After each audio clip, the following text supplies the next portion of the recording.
tal? Buenas noches, tarde, anocheciendo ya aquí en la Ciudad de México. Estamos en una emisión más de Círculo Rojo, un programa producido por Círculo Digital, una alianza de varios portales de información en México. Moisés Sánchez Limón, ¿cómo estás? Buenas noches. Buenas noches, Alejandro. Axel, ¿cómo te va? Bien, gracias. Buenas noches. ¿Cómo estás? ¿Qué dices? Buenas noches. Buenas noches, bien.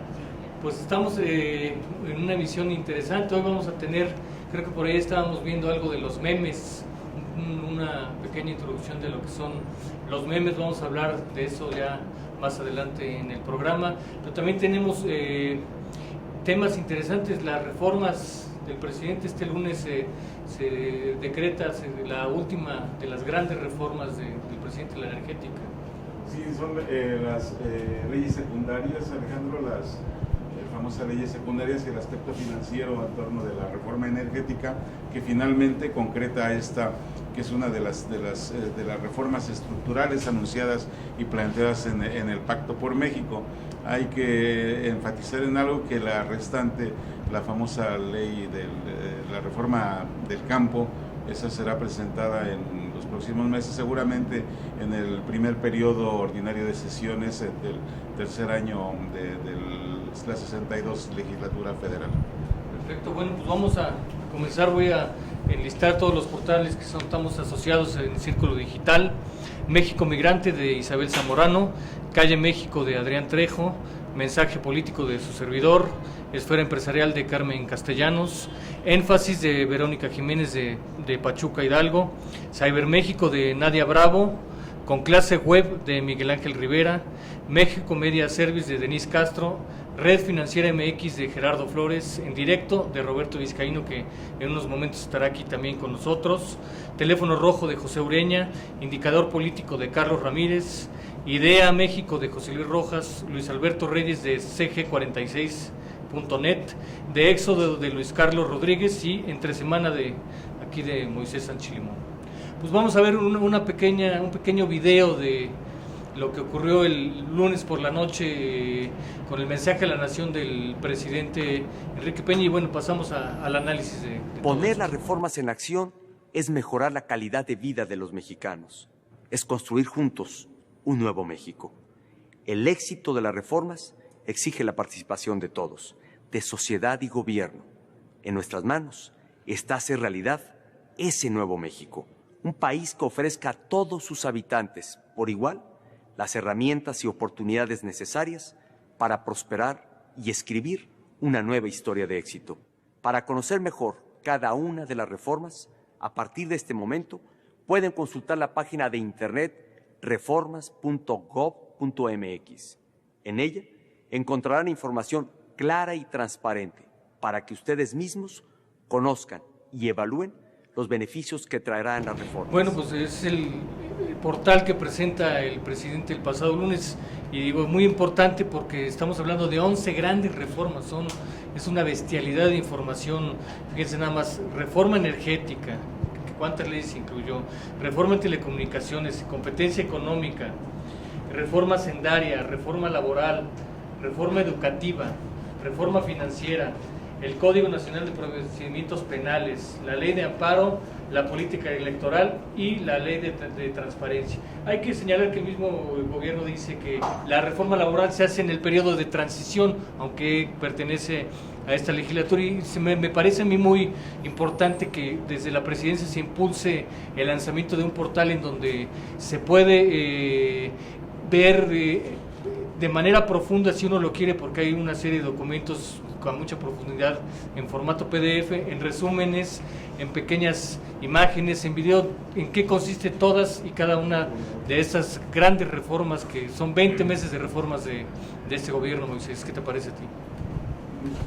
En www.reforma.gov.mx, encontramos. No se trata de hacer panegirismo respecto de las reformas, ni mucho menos estar abonando en términos del facilismo acerca de los alcances de estas. Yo creo que simplemente, Alex, hay que ir analizando, o como diríamos en términos reporteriles, ir despellejando cada uno de estos temas para darnos cuenta de algunas cosas. Y bueno, quienes de pronto nos dedicamos a hacer el análisis de los conceptos legislativos y de las mismas iniciativas y los dictámenes que en su momento fueron aprobados tanto en comisiones como en el pleno legislativo. Bueno, nos percatamos de algunas cosas, de algunas inconsistencias incluso de la oposición, con todo el respeto que nos merece la oposición legislativa, de algunas inconsistencias en el mismo debate, y que por ejemplo tenemos hoy un caso muy interesante, que es el caso de Ricardo Monreal, el coordinador de la bancada de Movimiento Ciudadano, que en un momento habló de alguna especie así de maiceada de 15 millones de pesos que se empezaron a entregar, según esto, a partir de octubre del año pasado, y en efecto sí se entregaron, hay un sustento administrativo incluso, pero no era ese el objetivo, pues, o sea, no fue una maiceada tal, y bueno, él tuvo incluso que salir a decir que la diputada que planteó esto en tribuna, justo cuando estaba el debate, pues simplemente no tenía sustento. En fin, esto yo creo que es interesante ir viendo cada uno de los conceptos que existen en este portal, cada una de las áreas de estas reformas. ¿Ustedes cómo ven las reformas que desde los chavos que han visto, que en la escuela, qué es lo que leen, cómo las están percibiendo ustedes? Bueno, como tú mencionabas cuando hablabas del paquete, creo que sí se generó muchísima información. Creo que nosotros como estudiantes de periodismo tenemos una idea al respecto, ¿no? Nosotros, digamos, tenemos como la noción de seguir periódicos día a día, pero creo que sí se generó mucha información y sí puede confundir. A mí me parece una idea muy astuta el portal de reformas.gov.mx. Fue mucha información y además de muchos flancos. Ya no sabías quién era el que te estaba como tratando de explicar las cosas, porque de repente se corrió mucha desinformación, o sea, digamos, de todas las facciones parlamentarias, todos, desde los ataques personales hasta, digamos, sus interpretaciones de lo que iba a ser la reforma.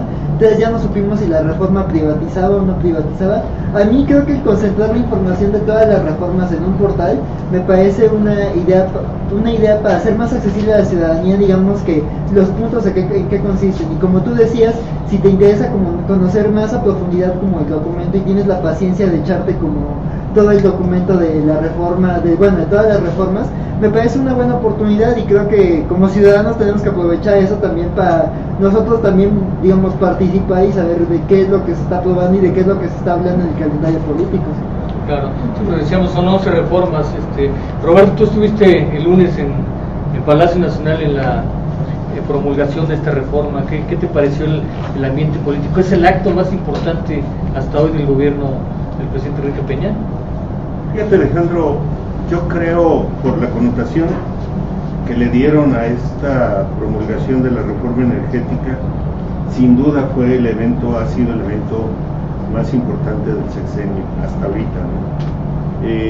Para empezar, pues todo inició con un aplauso. Yo nunca había escuchado un aplauso tan nutrido y tan largo para un presidente de la República, no solamente para el de Peña, sino para otros presidentes. Y vaya que tengo noción de presidentes desde Luis Echeverría a la fecha, ¿no? Son 40 años. Son muchos Sí. presidentes, o sea, hay muchos. Estamos hablando evidentemente de un sector muy metido en este tipo de reformas, ¿no? Estaban evidentemente legisladores, financieros, empresarios, había académicos también, había personajes del exterior, o sea, era un grupo muy interesante, que no podemos decir que haya sido tampoco un grupo muy obsecuente, ¿no?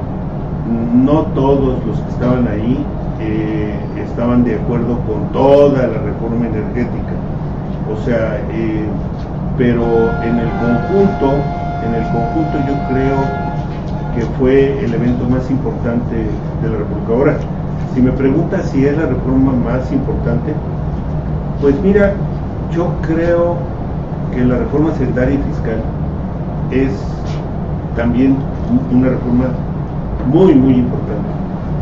Hay otras, la educativa. Es que si te vas de una por una tienen connotaciones distintas y un impacto muy preciso tanto en la sociedad como en el desarrollo de México. Lo que me queda muy claro ahora a mí es de que este país, aunque no se note, es otro país muy distinto del de hace un año, del de hace 5, del de hace 10 años. A partir de hoy tenemos un país distinto porque las reglas son distintas, aunque sigamos siendo los mismos mexicanos, ¿sí? Pero las reglas en las que nos vamos a mover van a ser muy distintas a partir de la aplicación de todas las reformas. Que estemos de acuerdo o no la mayoría de los mexicanos, mira, yo creo que sí. Yo creo que también hay, no sé si por desconocimiento o no sé si por lo contrario, por conocimiento, pero la gente no sale a las calles, a las plazas, y uno ve movimientos como el de los españoles o otros movimientos en Venezuela, en España, en Alemania, en Siria, están metidos en una autodestrucción terrible, en Ucrania, ¿no?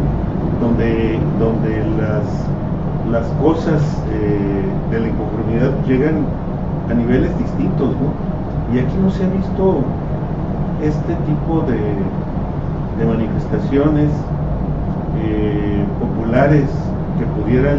Yo cuando Moisés hablaba de la oposición, me da la impresión de que esta oposición habla y se abroga cosas que son pura fantasía, ¿no? Dice, va a haber un rompimiento, y va a hacer esto, y va a hacer... Pero sales a la calle y vas al restaurante y vas a los tacos y es simplemente la tranquilidad. No veo, sí hay personas que discrepan y sí hay personas que no están de acuerdo con algunas cosas, pero la mayoría no veo que haya una inconformidad. Y yo me gustaría preguntarle a los jóvenes, a Diana, si tú crees que esta y otras reformas, si esta y otras reformas han bajado a los jóvenes, o sea, ¿hay comprensión de lo que se está aprobando? Yo creo que no hay comprensión como tal. Estos dimes y diretes, y estar escuchando por aquí una cosa y luego por acá, sí han decepcionado a los jóvenes. Bueno, también lo vimos con el 132, ¿no? Por ejemplo, empezó muy bien y de repente desapareció. Y después las reformas, pues sí hubo algunas personas con la reforma energética que salieron a las calles, pero no fue el impacto que algunos hubiéramos deseado. Después yo creo que así se maneja más o menos esta cuestión de los jóvenes, pues la desinformación te desorienta en lugar de orientarte y pues obviamente va bajando el entusiasmo. ¿Qué propondrías para que estas reformas, tú como joven, las comprendieras y las manejaras mejor? Yo creo que sí, o sea, la información es súper importante. No sé, que los periódicos te desmenuzaran más la información, ¿no? ¿A quién escuchan los jóvenes? Sí, o sea, nosotros, bueno, al menos, o sea, lees el periódico, ves la tele. Yo creo que lo más importante es, o sea, si no eres universitario o no sé, no estás como dedicado a leer periódicos y portales, pues la televisión es lo más cercano, ¿no? Que te puede informar. Hay muchísimas cosas que no se entienden, ¿no? Por ejemplo, artículos que mencionan que tú realmente no sabes o los tecnicismos son difíciles de entender. Entonces estaría bien como algo más especializado o sea, una información más filtrada con la que pudieras entender no solo los jóvenes, sino todo el grueso de la población. Yo creo que es importante eso. Por ejemplo, te echaste ya un clavado en este portal, que viene un desglose muy importante de todas las reformas, pero de la reforma energética viene un documento de más de 100 páginas. Si tú quieres ir a fondo, lo lees y profundizas. Si quieres algo más resumido, también hay una pequeña hoja de los objetivos muy generales y hay una serie de videos, de diagramas, de diapositivas. Creo que puede ser interesante. ¿Crees que eso de alguna manera a los jóvenes, en general, como dice el grueso de la población, le dé ya más una idea de lo que se está haciendo? Pues sí, una idea, pero también surgen muchas dudas, ¿no? Ves estos diagramas, los dibujos, son interactivos algunos y están muy bien hechos, pero sí te causa más, yo creo que te abren más dudas. Y evidentemente es muchísimo mejor ir al escrito, ¿no? A toda la reforma. Es muy difícil de entenderla, ¿no? No todos tenemos estos conocimientos legales, ¿no? O sea, no todos somos abogados o conocemos, por ejemplo, no sé, algunos términos económicos, no los conocemos, entonces es difícil. Te tarda, o sea, sí puedes hacerlo, tardas, tendrías que estudiarlo, irte a las definiciones y cosas así. Buscar expertos que te lo expliquen. Buscar expertos que te lo expliquen es un poquito más tardado y bueno, mucha gente no tiene tiempo de hacerlo o simplemente dicen, no, ya, o sea, con esto me quedo, ya muere, exacto, ¿no? Yo creo que sí te desalienta un poquito ver tantas hojas, ¿no? No porque no quieras leerlo, sino porque es bastante difícil de entender el lenguaje que utilizan. Y por ejemplo, bueno, se habla como parte de toda esta reforma, la oposición, principalmente el PRD y Morena, quieren llevar a cabo un referéndum en el próximo año de las elecciones, que sería a la par de las elecciones federales de junio. Va a ser una pregunta, va a ser a lo mejor muy complicado que realmente la gente sepa si es favorable para México o es desfavorable esta reforma. O ustedes como chavos, ¿qué les permitiría tomar una postura para decir voy a votar en contra de esta reforma en esa consulta popular o voy a votar a favor? ¿De qué manera? Parece que va a ser un debate nada más de decir ellos son los malos y nosotros somos los buenos, unos contra otros, ¿no? ¿Cómo lo ven? Bueno, yo creo que también es parte de la información. Si el pueblo está informado, tiene la capacidad de decidir sí o no. Y no solo la información que tenga el pueblo, sino la información de quienes están proponiendo hacer una consulta popular, si están completamente conscientes de que sí se pueda echar para atrás ciertas reformas, si no se puede, cómo se va a hacer, cuáles son las preguntas, precisamente porque luego puede haber problemas en eso. Yo no estoy tan segura que sea posible como echar atrás la reforma, más bien la energética, que es con la que están peleando ahorita. Creo que sí tendrían que utilizar este año que queda, o lo que queda del año, para meter más información, para informar a la gente y que de verdad los impulsen a decir sí salgo a decir sí quiero la reforma, no quiero la reforma, ¿no? Tú, Axel, ¿cómo la ves? ¿Qué posición tendrías tú a partir de lo que hoy sabes? Parece ser que es nada más, como decía yo hace rato, un debate entre ellos son los buenos, ellos son los malos, nosotros los buenos, se dicen unos a otros. Parece que va a ser así, ¿no? Sí, pues creo que toda esta lógica de buenos contra malos que han manejado como bandos a favor y en contra de la reforma, creo que va a seguir y se va a intensificar conforme más se acerque la realización de esta consulta. Yo creo que primero, como dice Ariadna, hay mucha desinformación y eso genera desinterés. O sea, si tú no entiendes en qué te va a afectar o en qué te va a beneficiar, o sea, creo que este tipo de debates que se han mantenido y el ver lo áridas que han sido las discusiones en las cámaras y ver que nada más se han reducido a insultos y ataques y agresiones, eso desanima mucho a los ciudadanos. Yo no puedo dar una opinión de si, bueno, primero tendríamos que conocer como la pregunta que se va a hacer, pero no podría decir a favor o en contra hasta que alguien me explique bien, pero sin ideologías o sin esto va a ser malo, o sea, sino que me explique bien concretamente qué punto va a afectar de cada forma. O sea, al final la reforma en general son muchas decisiones. La reforma energética es un espectro enorme, creo que es una reforma muy compleja y sí va a haber puntos que no puedes reducirlo a bueno y malo, o sea, va a perjudicar, va a beneficiar. Eso es algo que tendría que explicarse bien a la ciudadanía si es que se quiere que vayamos a las urnas a expresar eso, porque si no, nada más va a ser así como bueno, pues no sé, este bando, estos colores me caen bien, pues voy a votar a favor, o dicen que me va a hacer mal, pero pues, o sea, no hay una comprensión, o sea, aunque se haga la consulta no va a tener como yo no creo que vaya a tener una gran repercusión, primero por quienes se animen a votar, Y segundo, ¿por qué tan irrazonable está ese voto? Creo que como las partes involucradas tendrían que explicar bien sus argumentos y nosotros también como sector de la información también, como decía Diana, saber desmenuzarle a la ciudadanía esto, o sea, que no ponernos de un lado o de otro, sino decirles esto es lo que va a pasar. O sea, creo que eso es algo de incertidumbre. Lo que dice es la intensificación del tema, obviamente va a subir porque vienen las elecciones, todos van a hablar de eso, de la consulta, y todos se van a meter en debates, entonces va a haber muchísima más información, muchísimos más puntos, opiniones, y va a confrontar a muchísima gente eso. Claro. ¿Cómo lo ves tú, Moisés? Sobre todo a partir de lo que dice, creo que ayer, antier, el PRD en el Senado, que esta consulta va a legitimar, que se necesita esta consulta para legitimar las reformas que se acaban de hacer. ¿Tú crees que es necesaria esta consulta para legitimar, o que ya per se está legitimado porque lo aprobó el Congreso? Por principio, yo creo que hay que hablar de las bondades también de las reformas, y justamente la consulta es una consecuencia de una reforma electoral que nadie se había atrevido a dar un paso.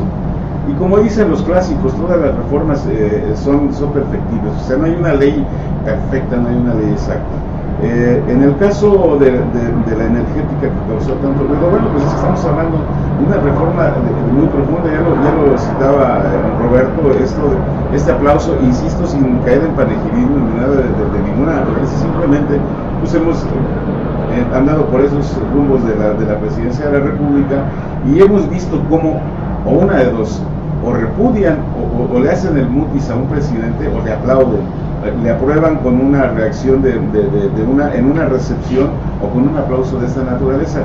Es una reforma tan fundamental que la oposición tuvo que reflexionar, y esas famosas tomas de tribuna que amenazaban y cierres del Palacio Legislativo de San Lázaro, o sea, todo este caos y esta anarquía que habían avistado, pues simplemente no se cumplió con un mitin que hubo, recuerdas, Roberto, ahí frente al Palacio Legislativo de San Lázaro, del lado de la Tesorería, incluso porque no fue frente a Congreso de la Unión, de unos centenares, no hablamos de miles, en donde Jesús Zambrano pues estableció las posturas del PRD y de esta izquierda que de pronto a la hora de la verdad tuvo algunos desprendimientos, quizá no fueron los más, pero sí fueron desprendimientos muy interesantes, como es el caso del senador Mayans, ¿no?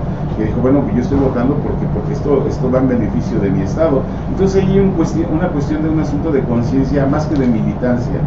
Y yo veo esta cuestión de la consulta popular, insisto, como una parte de esas reformas.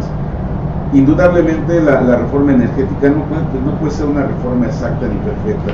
El problema aquí estriba en tanto cómo se dio todo, cómo se permeó esta información de parte de la oposición, a decir, están vendiendo a la patria, son unos traidores, etcétera, etcétera, etcétera, y poner esta situación de los buenos de este lado, los malos de aquel otro lado, e ir a una consulta popular. Hay que recordar que es una reforma constitucional y que la Suprema Corte de Justicia de la Nación en este caso no puede echarla abajo. Tendría que ser en el sentido prácticamente de una contrarreforma en donde una buena parte de la población diga, no estoy de acuerdo y quiero que se le hagan ajustes, o simplemente que se vuelva al esquema anterior.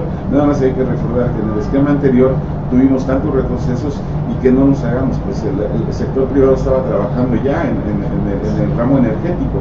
Desde el mismo momento en que se expropió el petróleo con el presidente Lázaro Cárdenas, pues ya estaban las empresas extranjeras trabajando. ¿Quién iba a comercializar? ¿Quién iba a hacer exploración? ¿Quién iba a hacer explotación? Vaya, estamos en otro tiempo. Yo confío como mexicano que este asunto no va a llegar a los extremos de decir, pues ahora ya pertenecemos a Estados Unidos o Inglaterra, no sé. En la globalidad no hace falta. Algunos ponen el ejemplo de Brasil, de Petrobras. Bueno, ha habido algunos fracasos allá, no ha sido del todo, pero igual está el caso de Cuba. Yo creo que en este asunto se les ha olvidado cómo este tema de Cuba se ha ido abriendo de tal forma que yo la Cuba que conocí en la década de los 70 no se parece absolutamente nada a la Cuba de este momento. ¿Me permites tantito un comentario? Voy a ser, espero, muy breve y muy preciso. No sé si ustedes sepan pero las inconformidades de la izquierda han hecho, entre otras cosas, por ejemplo, que ninguna elección de la que ha habido de 1990, por aquel conflicto de 1988 con Cárdenas y cuando salió Carlos Salinas de Gortari, todas las elecciones que ha habido desde 1991, 92 a la fecha, todas han sido con reforma electoral. Ni una ha sido con las mismas normas de la anterior. Se ha cambiado todo. Entonces hemos venido en una serie de reforma en la cuestión electoral. Ahora, en esta reforma electoral se incluyó lo que dice hoy, la consulta popular, que no tiene norma, no tiene leyes secundarias. Nadie ha dicho, o sea, se dijo muy bien, va la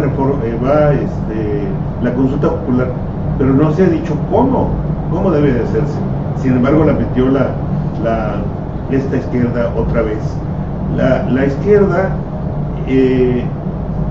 pugna por la reforma, por la consulta popular, anulándose a sí misma, porque en el Congreso es la representación de todos los mexicanos y ya votamos por este Congreso, ¿sí?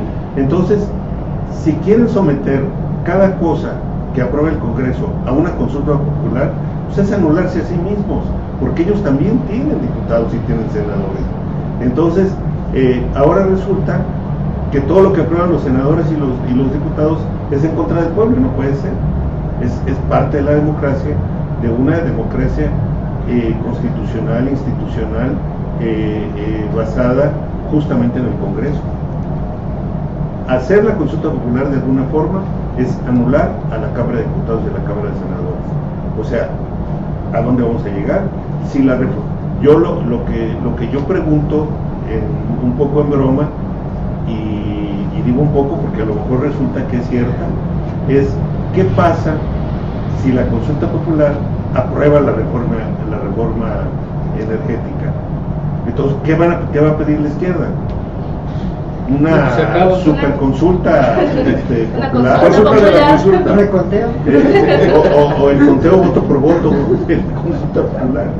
No, yo creo que al final de cuentas va a ser que sí creo que va a haber consulta, y creo que es necesaria en el sentido de que sí hay grupos radicales en este país en contra de esta y muchas otras reformas, que es un poco la manera de canalizar la inconformidad por una vía institucional, ¿no?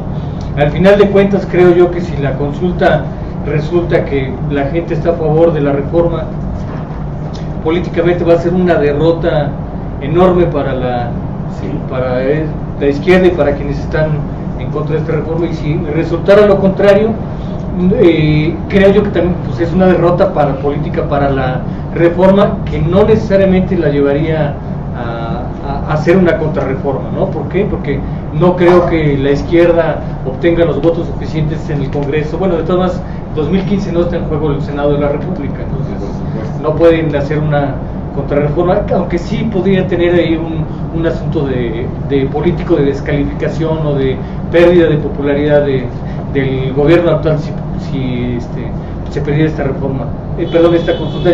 Yo creo que esperemos un poco y es momento también de analizar otros temas.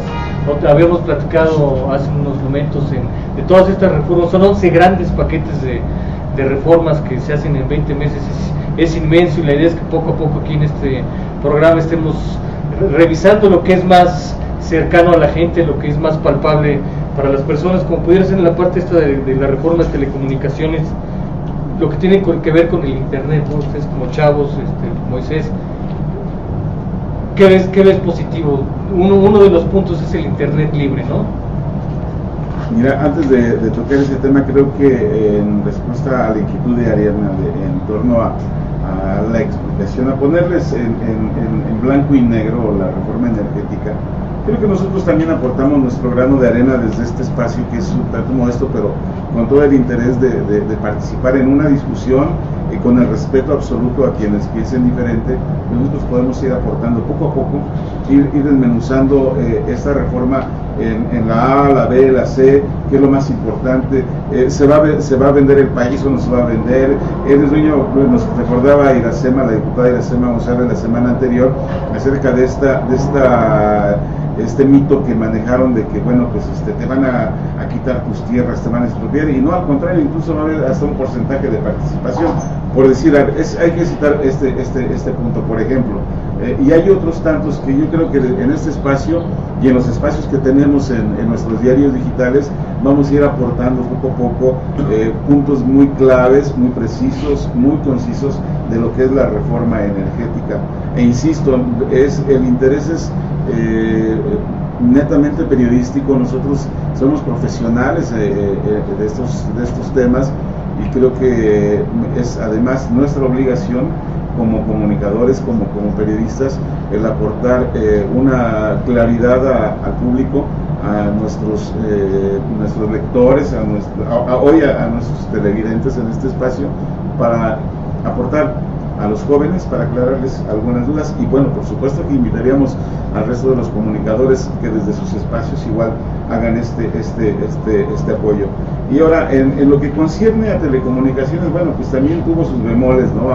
Esto de terminar con los famosos poderes fácticos y las dos grandes cadenas, y abrir otras dos grandes cadenas, y el internet, llevar la internet a hacerla más pública. Bueno, en otras naciones es absolutamente público este asunto, no tienes que pagar un solo centavo y te lo encuentras lo mismo en el aeropuerto que en el parque, en el café o en alrededor de tu casa, no es necesario que pagues por eso.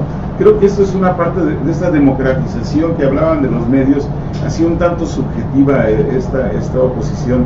Hablaba de prácticamente acusándonos a nosotros de ser manipuladores a quienes escribimos, y que bueno, de alguna manera incluso llegamos a recibir insultos en nuestros correos o llamadas telefónicas, porque simplemente exponemos nuestro punto de vista, nuestra opinión en torno de reformas como es la de telecomunicaciones, que tiene lo suyo.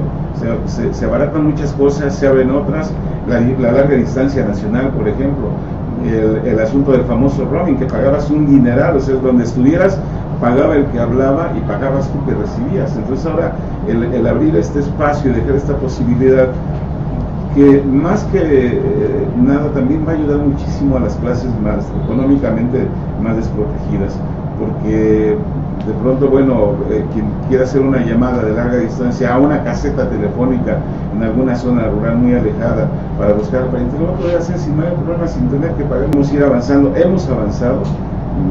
A mí, vaya, yo recuerdo cuando comenzaba a reportar en este asunto que hubiese dado por tener un teléfono celular, ¿no? Pero bien, ¿ustedes qué te parece a ti este asunto de la internet pública? La parte de internet pública me parece muy importante y muy útil. O sea, creo que en esta iniciativa o en esta tendencia moderna de que la información empodera al ciudadano, creo que sí es muy importante que se facilite el acceso. Digo, aún los dispositivos para emplear internet son algo poco asequibles a toda la población, pero creo que se van dando ciertos pasos.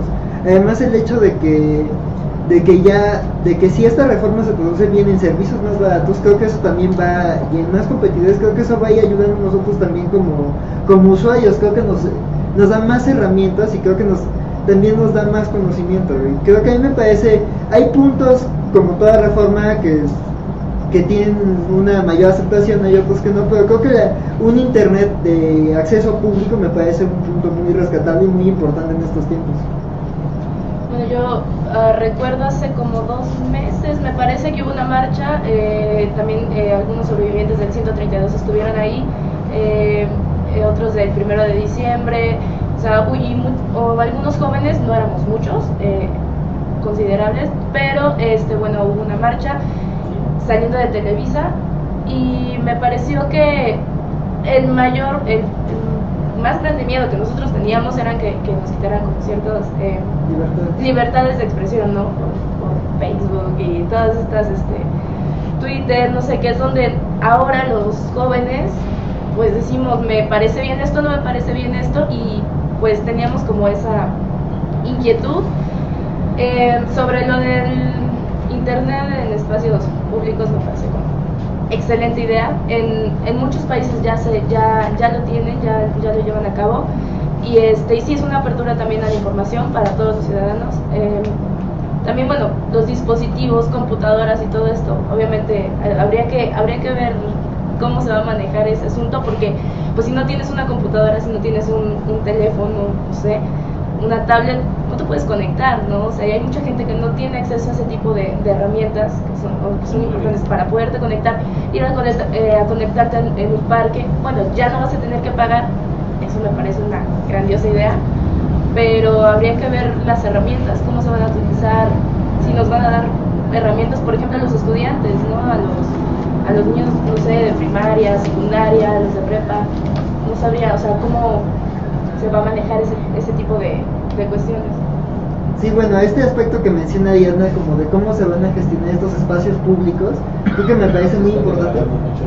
Creo que o sea, en el aspecto educativo, en el aspecto social, o sea, en la organización, que creo que, como mencioné, eso fue un aspecto que tenemos mucho miedo, porque ahora la movilización social depende en gran medida de redes sociales. Entonces si te tumban eso, pues ya perdiste ahí una herramienta de libertad de expresión muy importante. Pero también creo que este punto me parece como muy coherente con toda la política que ha manejado el gobierno. O sea, creo que desde el inicio este gobierno ha tratado como de insertarse más en la parte digital, o sea, desde tener a todo el gabinete en Twitter hasta el hecho de la factura electrónica, el hecho de que todas las explicaciones de reformas se esté dando, digamos, sí dan explicaciones en medios de comunicación, pero que la parte sea en internet, me parece coherente. Creo que es algo que tiene que fortalecerse. Definitivamente creo que evidentemente hay muchas cosas que se están intentando, son temas nuevos y creo que en México no se tenía como tanta cercanía. Creo que también nos falta aprovechar estas reformas para innovar en la parte tecnológica y también ser como más propositivos nosotros en nuestra relación con la tecnología, pero creo que me parece una buena oportunidad si se aprovecha y si no se nos acota y si no se usa esta reforma en lugar de para fomentar la apertura y la libertad de expresión, en lugar de eso para reprimirla, pues creo que es algo que tenemos que estar cuidando como ciudadanos, estar muy atentos y definitivamente aprovechar las herramientas y las posibilidades que se están dando. Usted ya ha vivido parte de esta democratización del internet, ¿no? En la UNAM me imagino que tienen red abierta. Sí, así es. ¿No? Y esa la aprovechan para Facebook o para cosas escolares productivas. Puras cosas escolares. No, o sea, hay de todo, pero definitivamente creo que también es muy importante tenerlo en la universidad. De repente, o sea, incluso en las charlas entre estudiantes, o sea, es así de repente, oye, pero ya te enteraste de qué pasó esto, y rápido en el teléfono sacas y averiguas qué pasó, o explicas a alguien una cosa con un link. De hecho, ahorita nos pasó algo similar, o sea, estábamos platicando de este tema de la consulta, fue así de sacar el teléfono y rápidamente buscar. Entonces creo que tener en esos lugares, en las universidades, y todo esto, el internet abierto es una herramienta muy útil. O sea, creo que sí hay oportunidad de usarlo para Facebook, Instagram, para echar relajo, pero creo que también muchos estudiantes tenemos como una buena oportunidad, incluso cuando tienes problemas de internet en casa, pues mejor te pasas más tiempo en la escuela con tu laptop y ya ahí adelantas trabajos. Claro, sí, pues bueno, lo importante es que aquí se está terminando un monopolio, ¿no? Y se está democratizando. ¿Tú querías comentar algo sobre esta reforma, alguna otra, Roberto? Fíjate que yo creo que ciertamente es muy importante que la reforma de telecomunicaciones implique todos estos cambios que de alguna forma son cambios empresariales.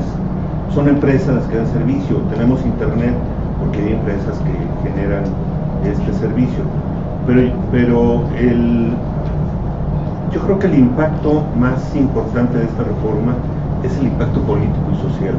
O sea, la voluntad de echar para adelante un cambio de esta naturaleza que nos ubica o nos lleva al mismo espacio de otros países, ¿no?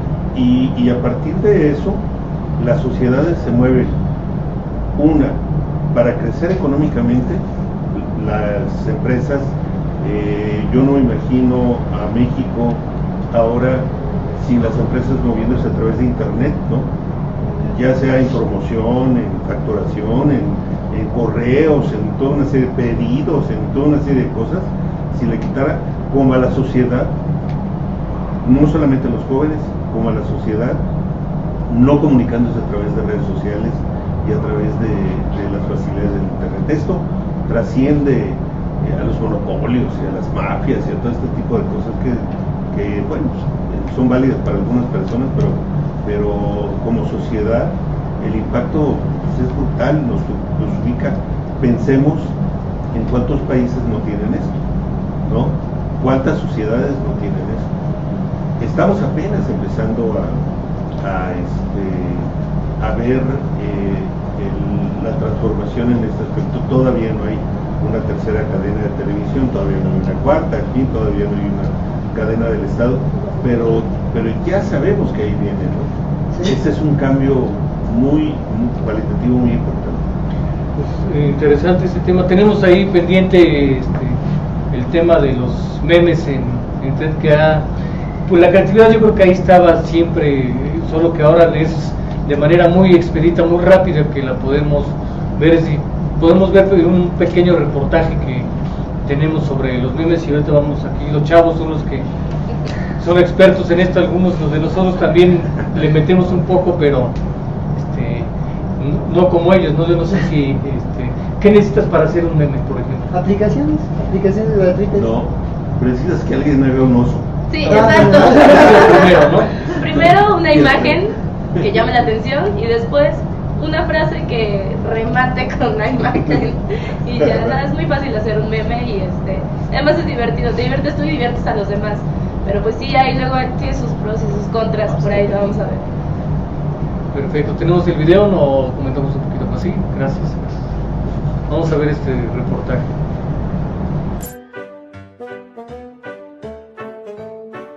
Algunos se centran en la crítica social, otros en la diversión. Lo cierto es que los llamados memes se han popularizado entre los usuarios de Internet, particularmente en las redes sociales. Los memes no son nuevos, existen de toda la vida. Lo que pasa es que hoy, gracias a la tecnología, gracias a los teléfonos celulares, gracias al Internet y gracias sobre todo a las redes sociales, pues hay la posibilidad de poderlos publicar, ¿no?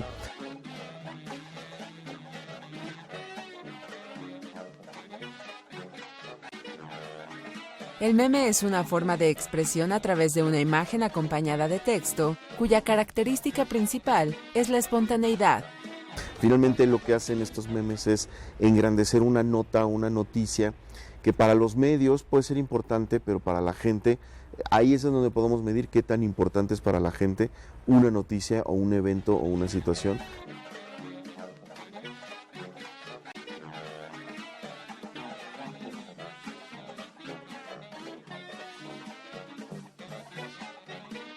Aunque resulta imposible tener un estudio cuantitativo y cualitativo de los memes, según la Asociación Mexicana de Internet se calcula que entre 60 y 70 memes se crean cada hora en las distintas aplicaciones.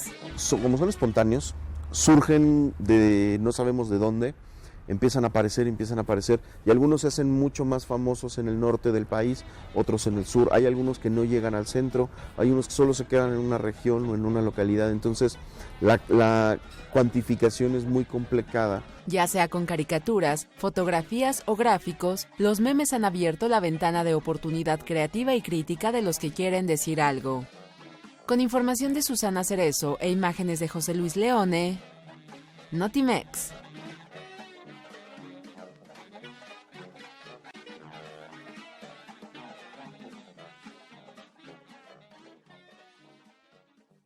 Bueno, pues decíamos que lo primero que necesita uno para hacer un meme es el oso. ¿Qué otras y qué aplicaciones se necesitan? Bueno, creo que cualquiera con un teléfono y una tienda de aplicaciones puede encontrar, no sé, ahorita me vienen a la mente Memeful, Meme Creator, son gratuitas y o sea, tú puedes escoger imágenes de sus archivos o también imágenes que tú tomas de tus fotografías o de las que te encuentras en internet. Y creo que me parece, o sea, como ya mencionaba el reportaje, el meme no es algo nuevo, de hecho son ideas que parten de la genética, o sea, como una idea que se repite, o sea, un discurso puede ser un meme, un video puede ser un meme, pero lo interesante de esto es que ya, digamos que las aplicaciones y también los teléfonos... Creo que son tres elementos básicos aparte de la tecnología, es el oso, el ingenio y el humor. Sí. ¿No? Es que creo la que tecnología. es que es fascinante, o sea, ves una noticia y en cuestión de a veces hasta de segundos ya encuentras los memes. Creo que el ejemplo más claro y divertido fue el mundial, o sea, ¿cuántos memes no se generaron? No sabes Pero, cuál. pero también, perdón que interrumpa, Sí, pero claro. también son para lo positivo, ¿no? Sí, Y lo recuerdo del mundial, los memes de Guillermo Ochoa en el partido que fue contra Brasil. Sí. En el número de memes positivos en ese caso, ¿no? Sí, Yo recuerdo un ejemplo muy bueno, el debate cuando estaban los ¿cuántos candidatos? las elecciones presidenciales. Yo estaba viendo el debate y estaba yo en Twitter y en Facebook, y bueno, la foto que Andrés Manuel puso al revés, así salió. O sea, fue impresionante cómo de repente empezaron a bombardear con muchísimos memes de Andrés Manuel de pues, lo volteo, ¿no? Y cosas así. Ahorita ya tenemos muchísimos más, y hay unos que ya son muy famosos, que ya son como estándar. No sé, pues el posmesalto también fue muy famoso cuando fue el incremento de la tarifa del metro. Muchos son como burlándose de lo que pasa en México, otros sí son como para movimientos sociales, luego los impulsan, por ejemplo el de posmesalto. Y es una forma bastante interesante e ingeniosa de llegar a la gente, ¿no? Muchas veces noticias que podrían pasar desapercibidas se vuelven un boom por este tipo de imágenes. Entonces es un fenómeno social que explotó de repente y es bastante interesante y hasta como objeto de estudio, ¿no? También. ¿Qué país tendría el mayor número de memes? Y de memes de así de muy pegajosos, ¿no? O sea, aquí hemos visto mucho, bueno, y los mexicanos creo que nos pintamos solos para este tipo de cuestiones, pero he visto algunos de extranjeros. Ustedes no saben. En Estados Unidos sí empezaron de hecho, ellos me parece, con los memes. Sí. Por ejemplo, el meme de Obama, not bad, Sí. eso es muy bueno. También como burlándose de las caras que hacía Obama. Bueno, en México, al menos yo como mexicana, pues obviamente te bombardean con imágenes de México o situaciones de México, ¿no? Entonces tú dices, bueno, México es el más ingenioso, porque además se dan por regiones, ¿no? Estaba yo viendo el video, sí se dan por regiones, por ejemplo hay pueblos o ciudades muy pequeñas donde se hacen memes y no trascienden, y ahí se quedan y tal vez podrían ser muy buenos, pero no, hay gente que no lo entiende, no está en su contexto social, como por ejemplo en el día a día no lo viven, entonces no lo entienden. Hay memes que no trascienden, hay otros que sí, porque ya se vuelven nacionales, no sé, también está el caso, me acuerdo de muchos, el de Lucerito, todo esto que pasó. Entonces yo creo que no sé cuál sería el país que genera más memes, pero una vez decían que entre 60 y 70 cada hora, ¿no? Se generan entre 70 y... En México. Ajá. y eso depende del momento, porque hay unos en donde... Sí, bueno. El tema de Lucerito de haber generado... Sí, muchísimos. El mundial también, o sea, también depende lo que esté pasando, ¿no? En los medios, lo que esté transmitiendo o lo que esté en boga, ¿no? En el mundo o en el país, y de ahí se cuelgan muchísimos, y muchos, yo tengo un meme de hecho, o sea, a mí un amigo me hizo un meme, no sé, o sea, te pueden hacer y salen de repente. Claro, nos hizo famoso porque yo no soy famosa, ¿no? Pero por ahí mis compañeros o mis amigos luego los comparten y los ponen. Se queda como en algo local. Y es que creo que es algo también muy interesante del meme, es que es muy breve, o sea, a veces una situación como muy compleja o que da como para mucho, te la resumen en una imagen. Me acuerdo cuando dio la noticia del presidente del PRI-DF, una amiga así de repente en una clase lo vio en su teléfono, de repente agarró la computadora, abrió Paint, buscó una imagen de Cuauhtémoc, la pegó y de repente a todas sus amigas le etiquetó con una foto de él, hola guapas. Así, Sí. meme del presidente, del príncipe de la basura en cuestión de segundos. Y creo que también algo que ha hecho como más efervescentes aún los memes es el hecho de que ya, o sea, muchos ya nos respondemos con memes. O sea, en Facebook ya que puedes contestar con imágenes, de repente alguien pone algo como un comentario, una publicación muy dramática y de repente Ariadna te puede contestar con un ay por favor. Entonces sí, es como te hace las respuestas más ingeniosas, te hace las respuestas más complejas, pero también te sirve como para inculcar o explicar algo. Hay memes que no entiendes a menos que estés metido en cierto grupo. Hay muchas páginas de memes como muy específicas, memes sociológicos, memes historiográficos, memes artísticos, memes de comunicación, y si tú lo entiendes te das unas carcajadas muy sanas, pero creo que eso es lo padre del meme, que es algo muy concreto, pero también puede ir desde algo muy particular y muy reducido hasta algo muy genial que... Claro. Y creo que, también esto cambia como el contexto, o bueno, el entendimiento que teníamos de comunicarnos a través de las redes sociales, que decían, ay, es que nada más estás en la computadora y no ves al otro, no tienes esta interacción cara a cara. Pues con estos emoticones y los memes ha cambiado mucho la interacción que tenemos. Bueno, no solo los jóvenes, también los adultos, todo el mundo lo utiliza y lo entiende además, ¿no? Es como también meterte en otro tipo, o sea, se desarrolló la comunicación ahí de una forma diferente. Tal vez ya no te ves no te sigues viendo cara a cara, pero te entiendes, ¿no? Y te entiendes muchísimo mejor que antes, ¿no? Con los mensajitos de texto, que luego te confundías.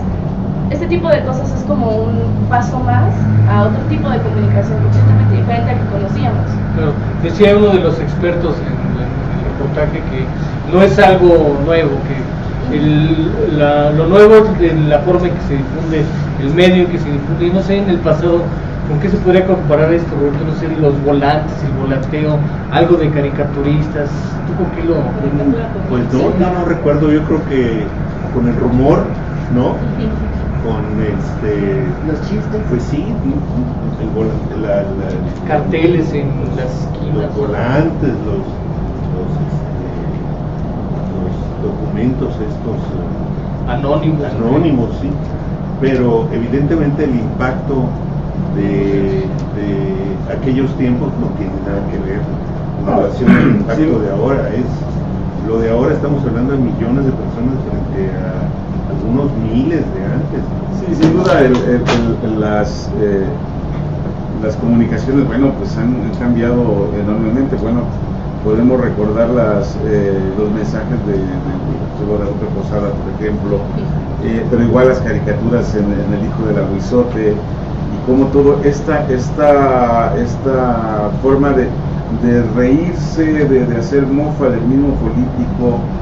Bueno, hay que recordar que incluso a Madero influyó muchísimo el hecho de que lo caricaturizaran en el extremo, o sea, de minimizarle como el presidente electo democráticamente, el sufragio efectivo, no reelección, y que luego todo esto dio paso a publicaciones, incluso los famosos libelos, ¿no? En donde se hablaban de reuniones secretas y aquella famosa frase que se hizo popular cuando el asesinato de Obregón, y que decían ¿quién mató a Obregón? Y decían cállese, por favor, ¿no?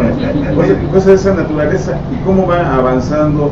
Incluso, bueno, recordemos el caso también con Gustavo Díaz Ordaz, cuando el movimiento estudiantil, el volanteo fue una forma fenomenal de satirizar al gobierno, de denunciar al gobierno, de denunciar los excesos del sistema, y las famosas, los mítines relámpago, estos mítines que de pronto te aparecía en una esquina, te hablaban de las razones por las cuales estaba el movimiento estudiantil, pero era cuestión de unos cuantos minutos, y cuando llegaba la gendarmería, pues ya no había nadie, ¿no? Ahí en ese lugar, porque además incluso los mismos ciudadanos se encargaban de proteger a los estudiantes. Vaya, cómo ha ido cambiando todo este mensaje político, y cómo los mexicanos nos reímos de los mexicanos, nos reímos de nosotros, nos reímos, festinamos a la muerte, la festejamos, bromeamos acerca de ella, y bueno, pues finalmente las telecomunicaciones han permitido esto. ¿Cómo nos vamos a enterar de la reforma energética y de sus asegúnes?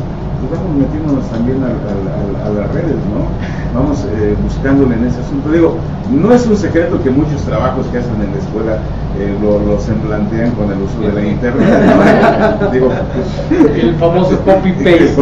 Entonces, cosas de esa naturaleza. Llegamos a los memes, sí, es bien interesante. Claro, si tiene un teléfono celular con ese acceso, con el Twitter y Twitter, ¿no? Porque una vez de Twitter que le ponen mucha crema a los tacos. Esta facilidad de comunicarse, porque un tema de estos puede tumbar a incluso un gobierno, ¿eh? Sí. Ya, el caso del Gómez Hermoso, por ejemplo, ahí lo tenemos, ¿no? O sea, echó a andar una verdad suya contra una verdad absoluta que eran las imágenes en las redes. En fin, yo creo que esto pues, nos va a dar para más y qué bueno que sirva esta reforma de telecomunicaciones también para acercar estos medios a la mayoría de la población. Pues yo quiero comprometer a Axel, que tan informado está de los memes, a que cada semana nos haga una sección de memes. Yo creo que sí.